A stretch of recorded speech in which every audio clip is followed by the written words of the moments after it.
أعوذ بالله من الشيطان الرجيم. بسم الله الرحمن الرحيم. السلام عليكم ورحمة الله وبركاته.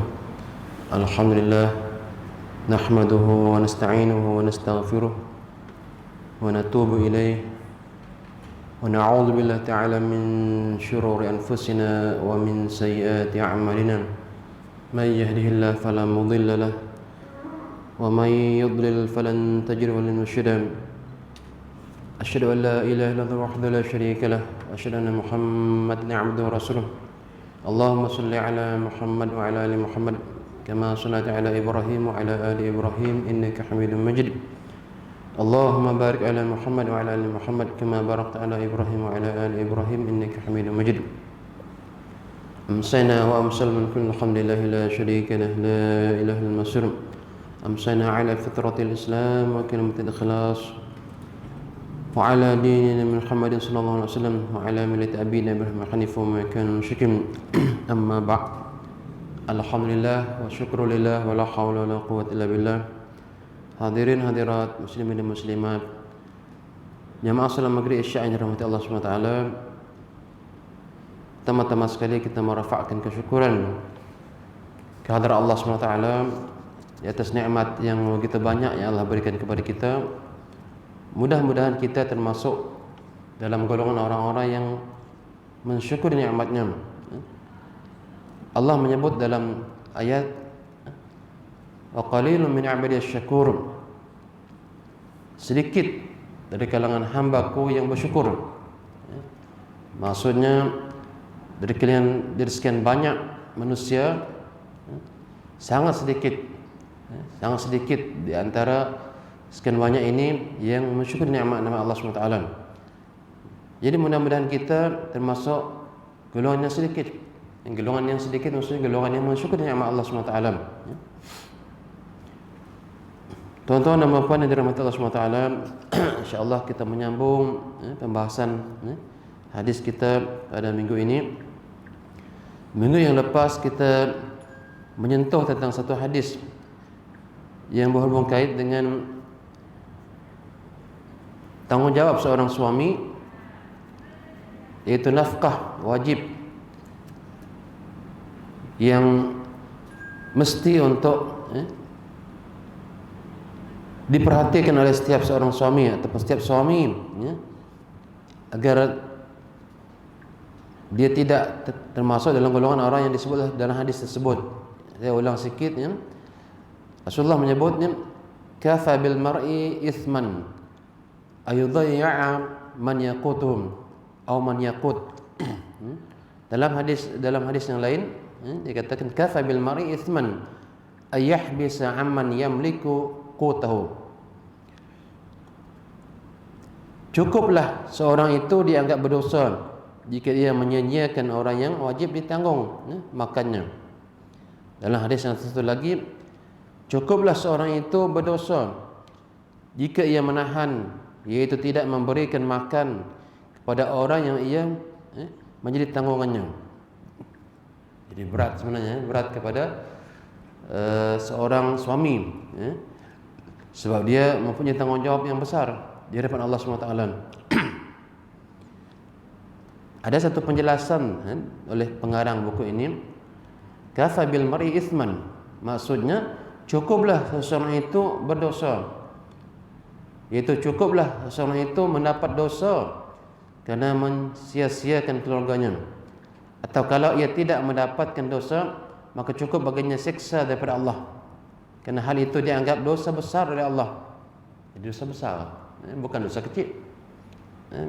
Membiarkan keluarga tidak makan atau tidak dia perhatikan keperluannya, bukan hanya makan minum. Makan minum ni asas, ubat kalau dia sakit, pakaian, tempat tinggal, semua itu adalah satu keperluan asas yang perlu diperhati oleh seorang suami. Jadi maksudnya kalau orang kata dia tidak berdosa, maksudnya cukuplah baginya siksaan Allah. Berdosa lah tu, mana ada tidak berdosa kalau tidak mendapat siksaan Allah. Kerana hal itu dianggap dosa besar oleh Allah. Hal ini menunjukkan tentang keharaman membiarkan dan tidak memberi nafkah kepada keluarga. Amman yamliku. Apa maksud amman yamliku? Orang yang menjadi tanggungannya. Maksudnya yang memiliki ikatan kekeluargaan dan orang yang menjadi tanggungjawabnya untuk diberikan nafkah. Yang pertama sekali isteri adalah kalau orang baru kahwin belum ada anak, isteri aja. Dah lama kahwin ataupun sudah kahwin dan lahir cahaya mata, isteri dan anak. Dan anak itu yang menjadi kewajipannya. Sekiranya ibu bapanya termasuk orang yang miskin, itu juga jadi tanggungjawabnya. Kalau ibu bapanya orang yang berada, senang lenang, mungkin tidak sangat dituntut untuk dia memberi kepada ibu bapa. Tetapi yang wajib adalah anak dan isterinya. Ada soalan di antara daripada netizen, kata siapakah yang wajib saya bagi dalam urutan keluarga saya, ibu bapa dulukah ataupun isteri anak? Dalam melihat kepada wajibnya nafkah ini, sudah tentulah urutan yang pertama adalah anak dan isteri. Anak dan isteri. Kita tengok ayat juga, Allah menyebut ya ayyuhallazina amanu qu anfusakum wa ahlikum naran. Wahai orang yang beriman, peliharalah diri kamu dan ahli keluarga kamu daripada neraka. Maksudnya pelihara diri kita sebagai suami dan juga ahli kita. Ahli keluarga kita siapa? Anak dan isteri kita. Dia tak sebut ibu bapa kita. Itu anak isteri kita. Itu tanggungjawab kita. Dalam hal ini juga maksudnya bila dia sebut ini tanggungan kita yang kita kena jaga daripada api neraka, inilah juga tanggungan kita yang perlu kita bagi makan minum. Jadi tidak juga kita menafikan perlu kita memberi kepada ibu bapa kita. Perlu menyantuni mereka, apalagi mereka dalam keadaan yang susah, orang yang miskin. Bapa kita miskin, kita kena bagi mereka. Di samping kita bagi, maksudnya bukan di samping lah, keutamaan kita memberi kepada anak dan isteri. Lepas itu kita tengok ibu bapa pun susah, kita pun bagi juga. Kita pun bagi juga. Jangan tidak memberi. Itu di antara tanggungjawab kita.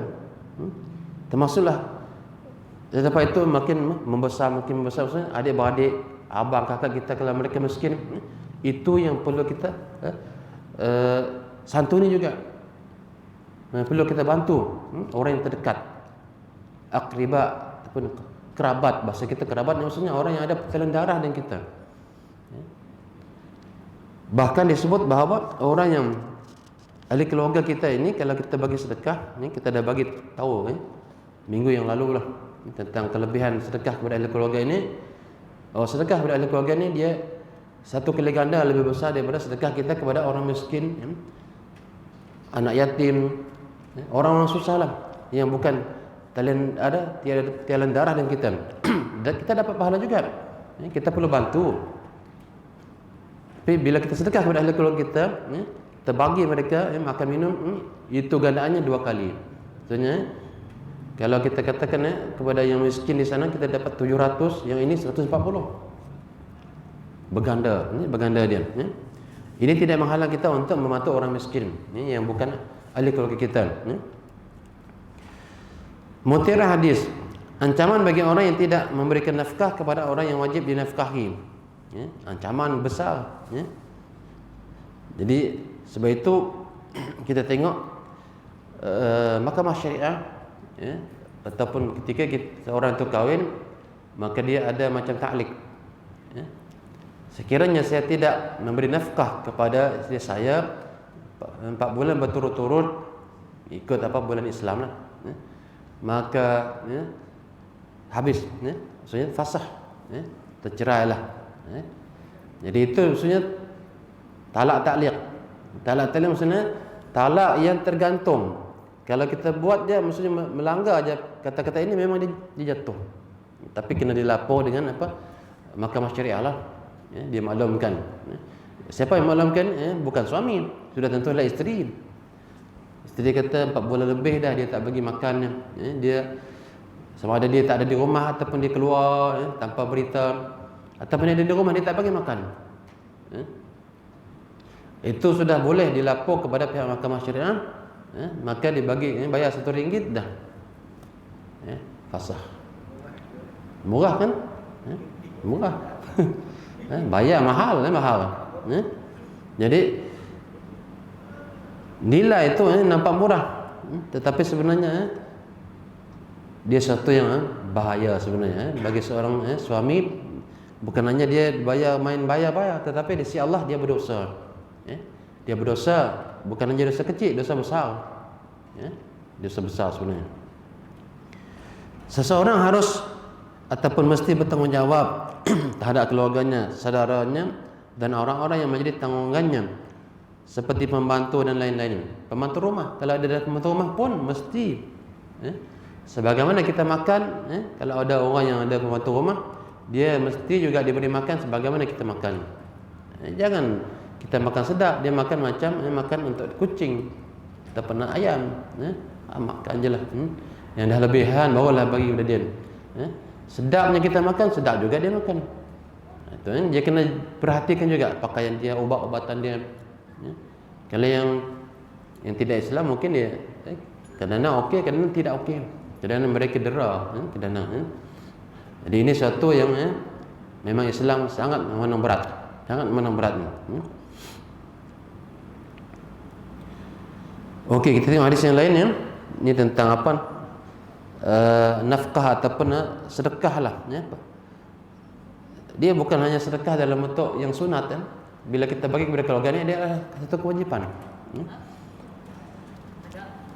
An Abi Hurairah radhiyallahu anhu, anna Nabiy sallallahu alaihi wasallam qala, "Ma min yawmin yusbihul 'ibad fihi illa malakani yanzilani fayaqulu ahaduhuma Allahumma a'ti munfiqan khalafan wa yaqulu al-akhar Allahumma a'ti mumsikan talafa." Muttafaqun alaih. Daripada Abu Hurairah radhiyallahu anhu, dari Nabi SAW dia bersabda, setiap pagi ada dua orang malaikat yang turun ke bumi atas perintah Allah lah. Ini khas untuk apa? Sedekah. Setiap pagi ni, selepas subuh lah, selepas subuh. Itu yang ada istilah sedekah subuh. Setiap pagi ada dua orang malaikat yang turun ke bumi. Yang satu berkata ni adalah dia berdoa, ya Allah, berikanlah ganti kepada orang yang berinfak ataupun bersedekah. Sedang yang satu lagi, malaikat yang satu lagi berkata, ya Allah, berikanlah kebinasaan kepada orang yang kikir ataupun kedekut lah bahasa kita. Jadi bukan sebarang kita tak sedekah tu kata tak apa, tak sedekah tak berdosa. Tetapi dasarkan hadis ini kata dia tak berdosa, tetapi berkah hilang berkah kehidupan kita. Jadi apa maksud berkah? Berkah maksudnya kebaikan, yang berupa berkembangnya harta tersebut, bahagianya orang yang mempunyai harta tersebut. Jadi pertama sekali kita tengok bahawa malaikat ini memang tugasnya untuk apa? Untuk bertugas memerhati, memantau hamba-hamba Allah SWT ni. Kalau kita belajar tentang beriman kepada malaikat ni, banyak macam-macam malaikat kan. Malaikat Israfil, malaikat Malik, malaikat Ridwan, Raqib Atid. Ada malaikat yang memang ditugas oleh Allah SWT untuk mendoakan hamba-hamba Allah. Ada malaikat yang diutuskan untuk orang yang solat-solat 5 waktu ni, subuh ditengok, maka mereka menyaksikan, malaikat menyaksikan orang yang salat subuh ni berjemaah. Yang salat Jumaat ni tak adalah di rumah. Jadi ini perkara yang dah disebut oleh ulama-ulama besar berdasarkan hadis-hadis yang sahih. Jadi doa malaikat ini, siapa malaikatnya? Mereka adalah muqarrabun. Dia adalah apa? Malaikat disebut sebagai dia adalah hamba Allah al-muqarrabun, yang dekat dengan Allah, sangat dekat. Kalau mereka berdoa ni, Allah akan kabulkan. Jadi ya Allah, berikanlah ganti kepada orang yang berinfak. Maksudnya Orang yang berinfak ni kalau kita tengok dia keluarkan RM50, habis, kurang RM50 kan, tapi malaikat dia kata bagi ganti RM50 ya Allah. Dan ganti ini bukan hanya RM50 lah, bahkan lebih besar daripada itu. Disertai dengan keberkatan. Bukan hanya RM50, okey, bayar RM50 lagi, tapi tak ada berkat. Tapi ini penuh dengan keberkatan. Dan ini sudah tentulah dia berganda-ganda, berganda-ganda. Kalau kita tengok sedekah, satu tu dia akan tumbuh, tumbuh 10, tumbuh 7 tu 10 lagi sampai ke 700, sampai ke 700. Kemudian malaikat yang kedua lagi berdoa, ya Allah, binasakanlah. Bahaya, malaikat yang berdoakan, berilah kebinasaan kepada harta orang yang kedekut, seorang tidak sedekah. Jadi sebab itulah kita dengar ada para ilmuwan, para asatizah yang selalu mengawarkan, menggalak kita bersedekah ni. Dia kata sedekah subuh, sedekah subuh. Maksud selepas subuh tu sedekah.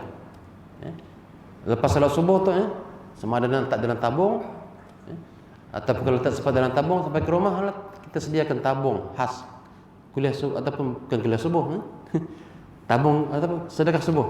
Letak dalam tu, setengah bulan kita boleh ini kan, ataupun 1 bulan kita masukkan dalam bank ataupun agih-agihkan siapa yang memerlukan, boleh. Ataupun nak buat direct pun boleh, terserah. Yang penting tiap hari tu jangan terlepas sedekah, jangan terlepas sedekah. Ini sangat berharga untuk orang yang bersedekah ni. Jadi tiap hari, bayangkan tiap hari ni malaikat dia doakan kebaikan, bagi ganti kepada orang ni, bagi ganti kepada orang ni. Bayangkan 30 hari tu 30 kali malaikat, setiap pagi dia berdoa. Bayangkan.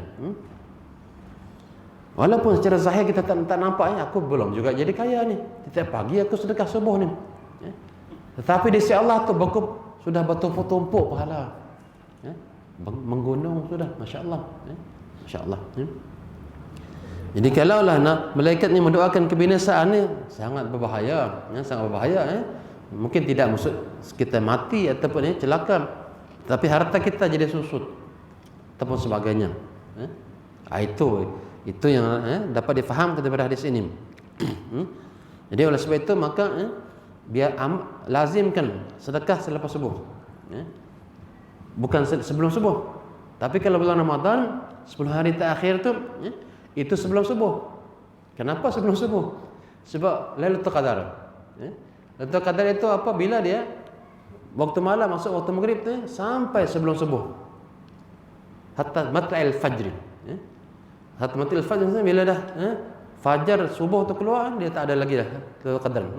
Jadi kalau kita nak sedekah, sedekah apa, sedekah yang malam-malam 10 ganjilnya, ataupun 10 terakhir ni.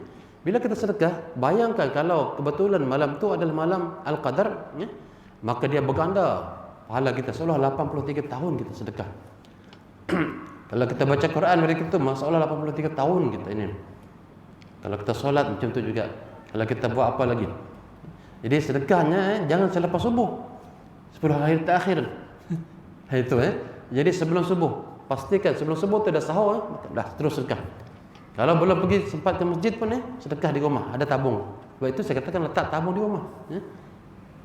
Sedekah subuh ataupun sedekah subuh lah katakan. Bulan Ramadan tu maksudnya, bulan Ramadan terutama 10, kalau yang sebelum 10 tu, sebab dia Lailatul Qadar tu dia 10 terakhir. Jadi kita bagi sebelum dia subuh, tetapi sehabis Ramadan selepas subuh. Itu selepas subuh. Dan hari-hari lain pada waktu-waktu boleh juga, tetapi paling afdal adalah selepas subuh. Itu sedekah, masya-Allah. Mutiara hadis, boleh mendoakan orang yang dermawan agar mendapatkan tambahan hartanya dan diganti oleh Allah dengan sesuatu yang lebih baik dari apa yang telah ia sedekahkan.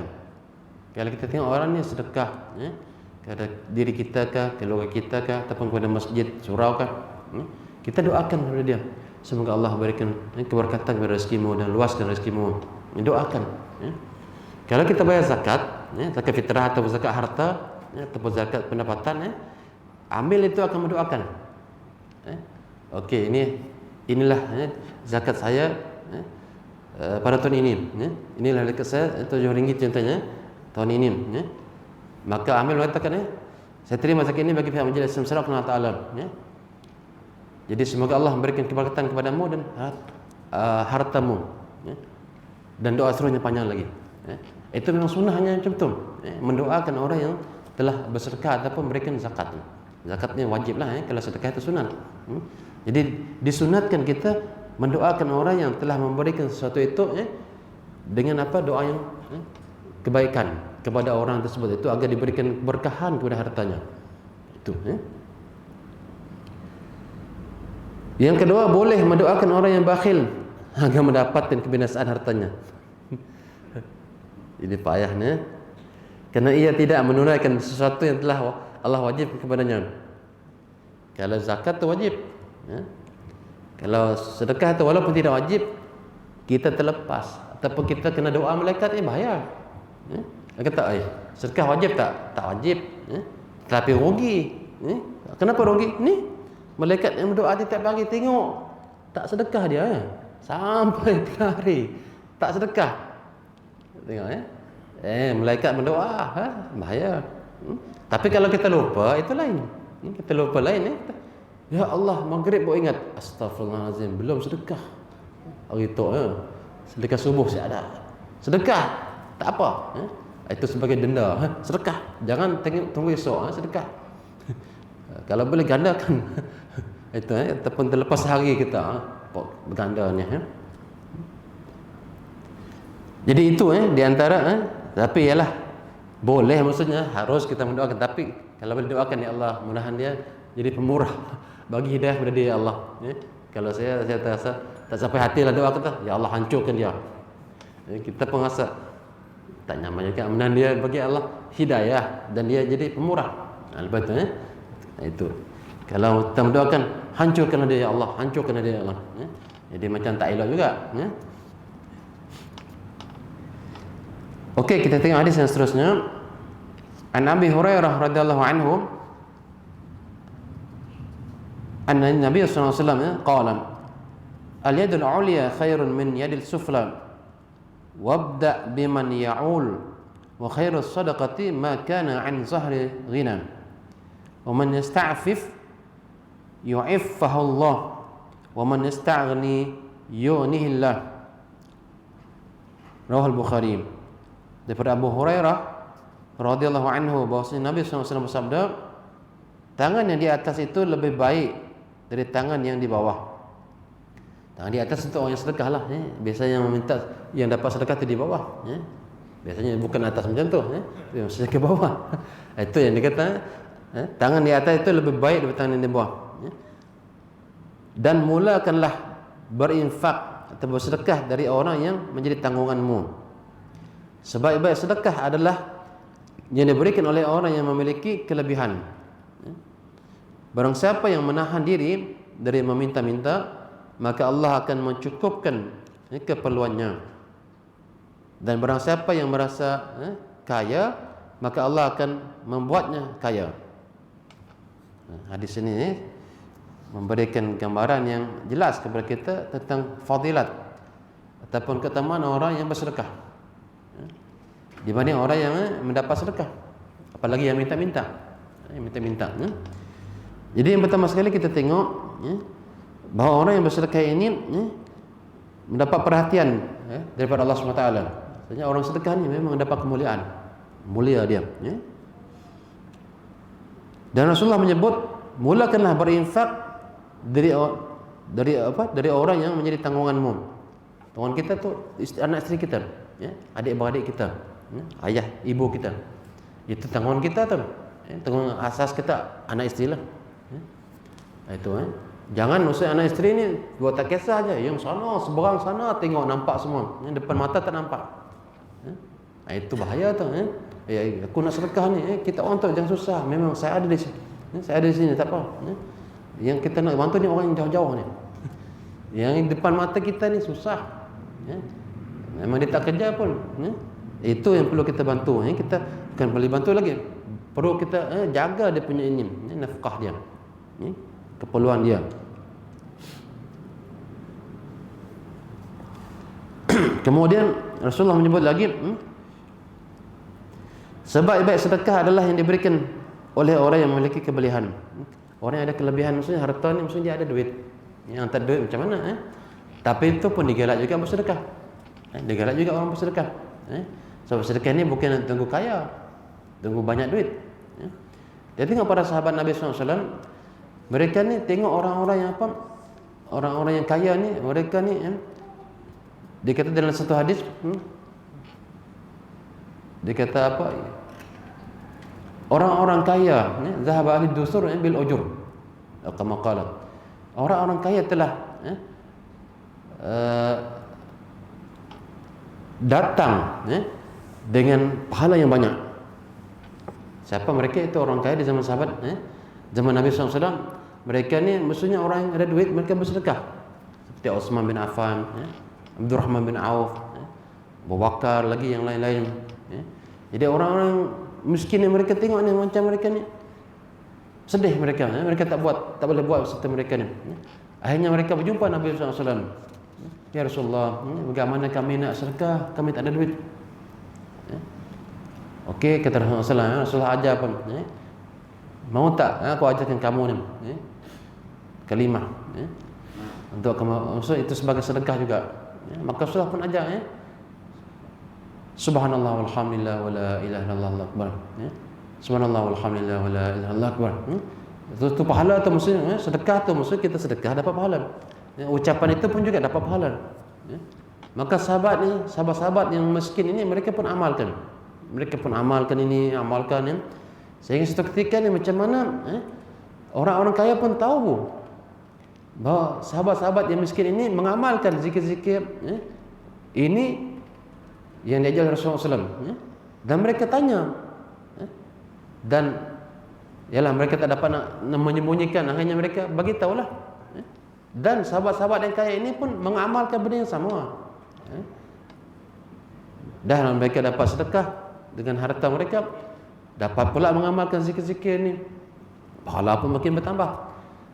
Sahabat yang miskin ni pun rasa, aduh, memang kita tak boleh lawan mereka ni. Hebatnya mereka ni dapat sedekah harta mereka, dapat berzikir, dapat pahala berganda-ganda. Mereka mengadu lagi dengan Rasulullah, ya Rasulullah, kita tengok ni ya Rasulullah, mereka pun mengamalkan macam kami mengamalkan juga dengan zikir-zikir ni. Dahlah mereka kaya, dapat sedekah banyak. Macam mana ni ya Rasulullah? Katanya Rasulullah mengadu. Rasulullah pun kata, inilah Allah memberikan kelebihan ikut kehendak Allah. Jadi tak boleh kita nak mengadu, nak sila kata nak komplain. Allah nak bagi ni, Allah tahu siapa yang layak Allah bagi banyak ni, siapa yang Allah layak bagi macam ni banyaknya. Kenapa Allah takdir ini miskin? Kenapa Allah takdir ini kaya? Ada rahsia-rahsianya yang kita tak dapat nak tahu. Dia akhirnya sahabat-sahabat pun reda. Teruskan amal. Ada lagi kisah sahabat Nabi ni yang mereka ni orang miskin, mereka sanggup mencari ni kayu api, bukan untuk kumpul duit, untuk disimpan. Mereka cari kayu api ni semata-mata untuk bersedekah. Tengok, dalam Al-Quran Allah sebut bagaimana orang miskin ini mereka tidak ada harta sehingga mereka tafidu bin ad-dam'i.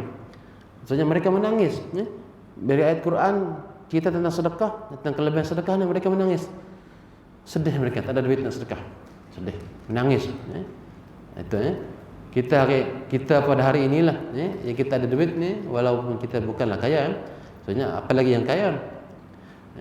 Ayat tentang sedekah, hadis tentang sedekah ni mungkin ada di antaranya memang tidak istilah kita menyentuh hati. Jadi orang yang susah ni mereka menangis melihat besarnya ganjaran pahala orang yang bersedekah, tapi mereka tak dapat nak buat. Mereka menangis. Benda ini adakah wajib? Tidak wajib. Tapi ini benda yang istilahnya keistimewaan yang ada dalam sedekah, yang kalau dibuat tu memang dia akan dapat. Bukan hanya kita nak mengajar benda yang wajib, tetapi nak dapat kelebihan-kelebihan yang sangat banyak ini yang Allah sediakan kepada orang yang bersedekah. Jadi mereka menangis. Jadi ada yang sanggup mencari kayu api ni, mereka potong kayu, mereka jual, dapat, mereka sedekah. Masya Allah, begitu sekali ni. Jadi bukan mereka buat kerja-kerja mengumpul kayu ni untuk mereka kumpul duit, menabung setimpan untuk masa depan. Tak, mereka dapat duit sedekah, dapat duit sedekah. Masya Allah, sangat-sangat hebat iman mereka, sangat hebat. Kemudian Rasulullah menyebut, barang siapa yang menahan diri dari meminta-minta, maka Allah akan mencukupkan keperluannya. Ada orang yang memang susah dalam masyarakat, sama ada di Malaysia ini ataupun di negara lain, kita tengok ada yang memang minta sedekah, ada yang memang minta sedekah. Jadi yang paling baik adalah yang disebut dalam hadis ini, orang yang menahan dirinya, dia tak meminta sedekah, dia sebenarnya susah, dia tak menampakkan dia susah, dia tak menampak dia susah, seolah dia ada aja, tak ada orang tahu dia ni susah. Jadi dia menahan diri aja. Itulah orang yang baik, orang yang yang dipuji oleh Allah SWT ni. Allah akan cukupkan keperluan dia, Allah akan bagi rezeki. Jadi ada pun orang yang minta-minta ini, dia turun dia punya ini, izzah dia, kemuliaan dia turun. Apalagi sampai ke tahap orang yang minta-minta ini sebenarnya sudah ada duit, tapi dia minta juga. Itu berdosa sebenarnya. Berdosa orang yang seperti ini. Ada tak orang yang seperti ini? Ada. Di Mesir, mula-mula saya sampai di sana, adalah isteri saya cerita, macam mana ni satu ketika mereka ni intip orang yang di Mesir ni, mereka ada modus operandi. Satu kereta ni macam van ni menghantar ni orang-orang yang akan minta sedekah. Rupanya mereka ni mencari orang miskin ataupun orang yang cacat ni, mereka ambil, mereka kumpul ni. Mereka akan agih-agih ke tempatnya supaya mereka ni minta sedekah, dan akhirnya mereka ambil. Mereka bagi sikit je. Tengok jahat sebenarnya, jahat orang seperti ni. Setiap pagi itu mereka akan apa istilah kita bagi-bagi tempat. Ini satu tempat, ni pusat ni, ini satu tempat. Ada yang memang ada anaknya kecil, sengaja tak mandi, memang macam miskin, berlubang-lubang tepi jalan masuk tu, memang tepi jalan masuk. Kita tengok bila kita berjalannya masuk, memang dia kadang-kadang dia pegang-pegang baju kita. Kadang-kadang kita memang rasa kesian, kita tengok. Kesian kita tengok. Ada hamba Allah yang mengintip. Mengintip ni. Ada satu grup ni, dia macam susah betul. Dah petang hari, maka diintiplah. Mereka pun tutup semua bahan-bahan ini, pertunjukan mereka tentang dirinya, mereka miskin lah. Pertunjukan saya katakan. Untuk mereka lipat semua, hanya mereka balik. Tapi ini tak ada van yang bawa. Balik pergi ke tempat yang macam semak samun lah. Rupa-rupanya mereka ada katil di situ. Macam katil inilah, tempat mereka teduh tu lah. Bawah katil tu duitnya Masya Allah. Duit ribuan mungkin disimpan bawah katil tu. Katilnya bukan macam katil kita, katil mereka ni mereka anyam dengan macam tali. Lepas itu mereka letak sesuatu di atas, maka macam lembut lah, macam spring, bukan macam tilam yang kita gunakan. Jadi mereka letak penutup tu duit di bawah, banyak duit. Yang ini yang dilaknat oleh Allah SWT. Bukan mereka miskin sebenarnya, tetapi jadikan cara profesi mereka. Profesi mereka minta sedekah.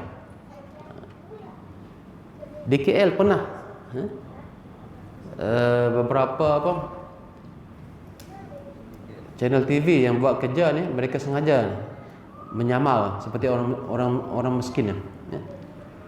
Bukan apa nak tahu berapa banyak orang yang miskin ni dapat.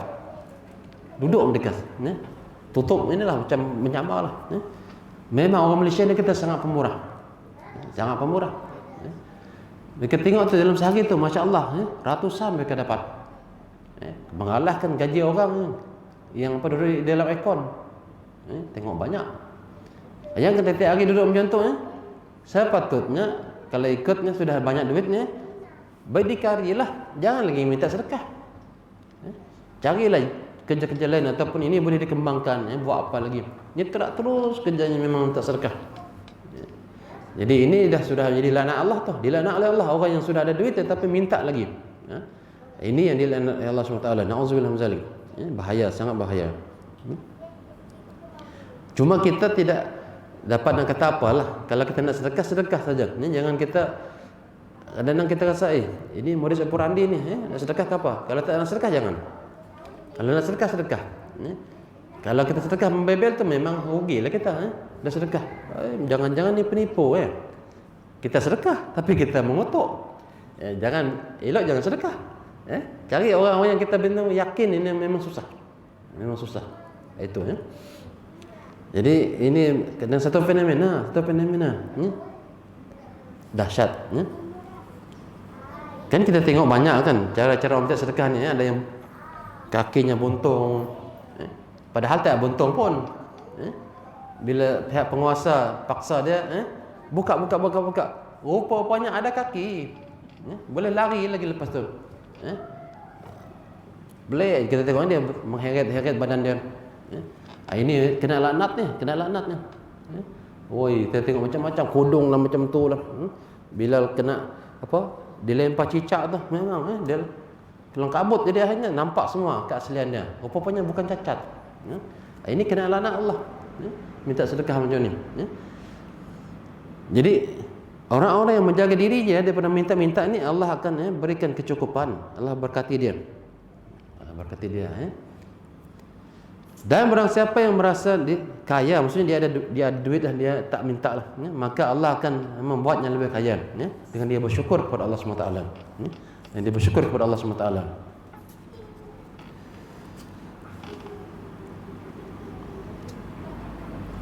Mutiara hadis. Tangan itu ada 4 macam dalam hal keutamaannya. Tangan yang berinfak itu yang pertama sekali. Tangan yang tidak mengambil milik orang lain, itu yang kedua. Dan tangan yang menerima harta dari orang lain tanpa meminta. Ada yang tak minta tapi bagi, itu okey. Dia tak minta, orang tengok dia susah, dia bagi. Dia tak minta pun. Dan tangan yang meminta, itu yang paling rendah lah tu. Paling atas sekali tangan yang berinfak tu, atas sekali. Al-yadul ulya khairun min yadil sufla. Tangan yang memberi, tangan yang bersedekah itu yang paling utama, paling afdal. Dan tangan yang tidak mengambil milik orang lain, dia tak ambil, itu baiklah. Dan tangan yang menerima harta tapi bukan dia minta, itu lebih baik daripada yang minta. Itu barang siapa memohon pertolongan kerana Allah dalam perkara apapun, maka Allah pasti akan menolongnya. Sebaiknya minta tolong kepada Allah. Jangan minta terus kepada manusia, minta tolong kepada Allah. Betul. Kalau dah tak mampulah, memanglah berikhtiarlah minta pertolongan daripada manusia atas kadar yang boleh dibantu oleh manusia. Yang ketiga, menjaga harga diri dan tidak meminta-minta merupakan karakter utama orang yang mukmin yang soleh. Menjaga diri maksudnya menjaga kemuliaan dirinya. Sedekah yang paling utama adalah sedekah yang dikeluarkan daripada hartanya, setelah yang memberikan nafkah yang cukup untuk dirinya dan keluarganya.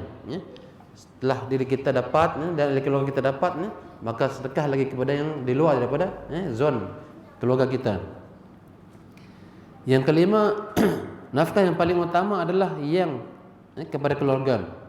Kerana itu Rasulullah SAW bersabda, mulakanlah sedekah kepada orang yang menjadi tanggunganmu.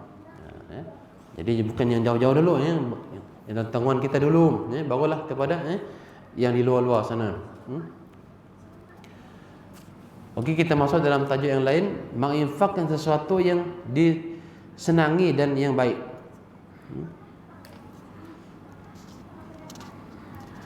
Dalam satu ayat surah Al-Baqarah ayat 267, Allah berfirman, a'udzubillahi minasyaitonir rajim, lan tanalul birra hatta tunfiqu mimma tuhibbun. Kamu tidak akan memperoleh kebajikan sebelum kamu menginfakkan sebagian harta yang kamu cintai.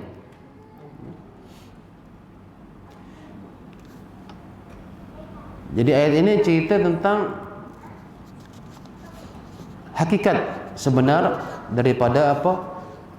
Infak. Ya. Hakikat sebenar yang tentang infak adalah yang maksudnya bila sebut infak ni dia mestilah daripada harta yang kita sukai. Ya. Oh, habis ya. InsyaAllah lah kita sambung pada teman yang akan datang. Ya. Mudah-mudahan Allah memberikan kelapangan masa untuk kita. Ya. Jadi tuan-tuan dan puan yang dirahmati Allah SWT, semoga Allah menjadikan kita ni orang-orang yang maksudnya dalam bahasan kita tadi orang yang tangannya di atas, maksudnya menginfakkan, membantu orang lain, dan kita mendapat keberkatan daripada amalan tersebut insya-Allah, dan Allah lapangkan dan luaskan rezeki kita dan beri keberkahan kepada harta kita insya-Allah. Amin ya rabbal alamin. Jadi itu saja untuk malam ini. Terima kasih atas perhatian. Mohon maaf atas kelemahan dan kekurangan. Subhanakallahumma bihamdik asyhadu an la ilaha illa anta astaghfiruka wa atubu ilaik. Bismillahirrahmanirrahim. Wal 'ashr innal insana lafi khusr illa allazina amanu wa 'amilus solihat wa tawassaw bil haqqi wa tawassaw bis sabr. Assalamualaikum warahmatullahi wabarakatuh.